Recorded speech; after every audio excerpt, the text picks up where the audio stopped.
if you ascribe to this belief in decadence, you look at, where did my other pen go?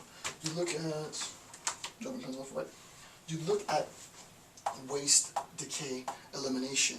You posit this as a goal, and you assume that in order for me to attain this state of affairs, physiologically, I am going to have to begin the process of cleansing, of purifying, right?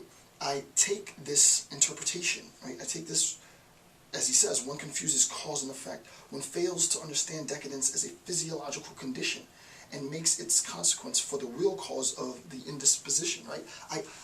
I look at the cause of what I perceive to be all of the ailments in the world, right? All of the troubles in the world, all of the reasons why I'm rejecting, renouncing the world, all of the waste.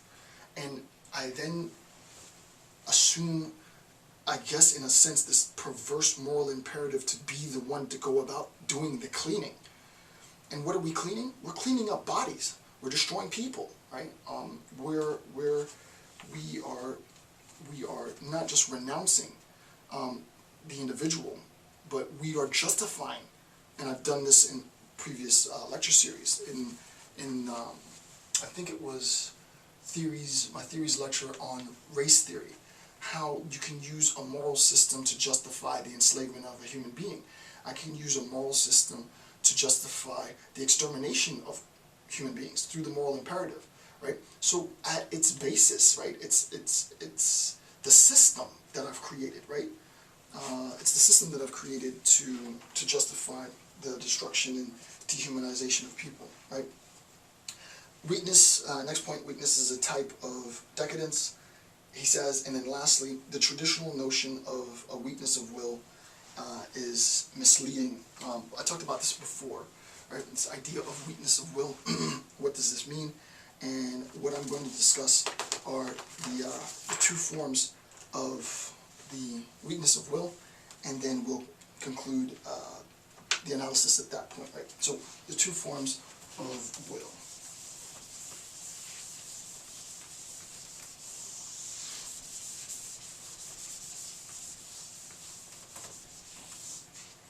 Okay, so we have two forms of will.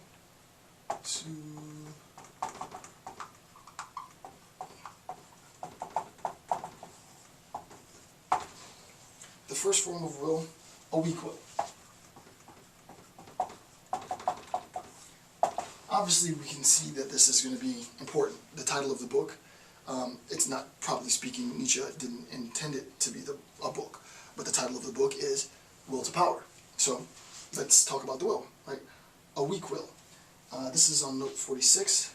He says, quote, the lack of any systematic order among or impulses results in a weakness of will. It is the oscillation and lack of gravity, right? So you can identify in one word a weak will as fundamentally a lack of, right? A weak will is, in a sense, a lack of ... Right? A weak will is a lack of, and I actually want to look at the note, note 46. Note 46. This is page 28, note 46. Weakness of the will. That is a metaphor that can prove misleading, for there is no will, and consequently neither a strong nor a weak will. The multitude of aggressions of impulses and the lack of systematic order among them results in a weak will. Their coordination among a single predominant impulse results in a strong will. It is, in the first case, it is the oscillation, the lack of gravity, and the weak will. In the latter, the precision and the clarity of direction, strong will, right? So it's this lack of many things that results in this weakness of will. It's this inability to, what I would say, remain focused on sort of a ghetto level, right? So it's a lack of, primarily, one of the things being, I mean, many things, I'm not going to write focus, but it's this like perpetual sort of oscillation, right? I go back and forth between points. It's just sort of rock back and forth between points. I'm not fixed, I'm not focused, I don't have a particular stance. I sort of rock. This, I wouldn't say, pertains to, this might just be my own, it would be interesting to see what Nietzsche would have to say with respect to like a philosophical skepticism, because in the sense of conceptually, philosophical skepticism sort of is that, right? It's sort of, I'm on a tangent now, but it sort of is this oscillations. I agree with the point. I don't agree with that point anymore because I got more information. I used to agree with that point. I don't agree with. So I don't know how he would. I don't know how he would apply that to sort of systematized thought, which is a good sort of side note. But the lack of any systematic order among our impulses. Well, there would be a systematic order in methodological skepticism because you're systematically not remaining fixed to any or wed to any point, results in the weakness of will, the oscillation and lack of gravity, right? So we get the idea. Number two, a strong will. Strong will, the coordination of impulses under a single predominant impulse, precision and clarity of direction. So the coordination of impulses under a single predominant impulse, precision and clarity of direction. So instead of being a lack of, I would say it's a focus, right? It's definite, not definite as in terms of an inability to change, but it's focus. It's not predetermined, but a definitive, specific, focus, definite, specific,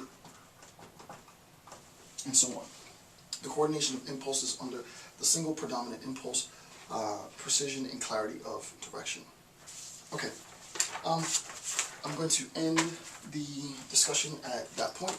I will continue later with an analysis into section 5.1 of Nietzsche's Will to Power. I want to thank you for taking the time to watch my videos. I'm Dr. Jason J. Campbell. You have a good day.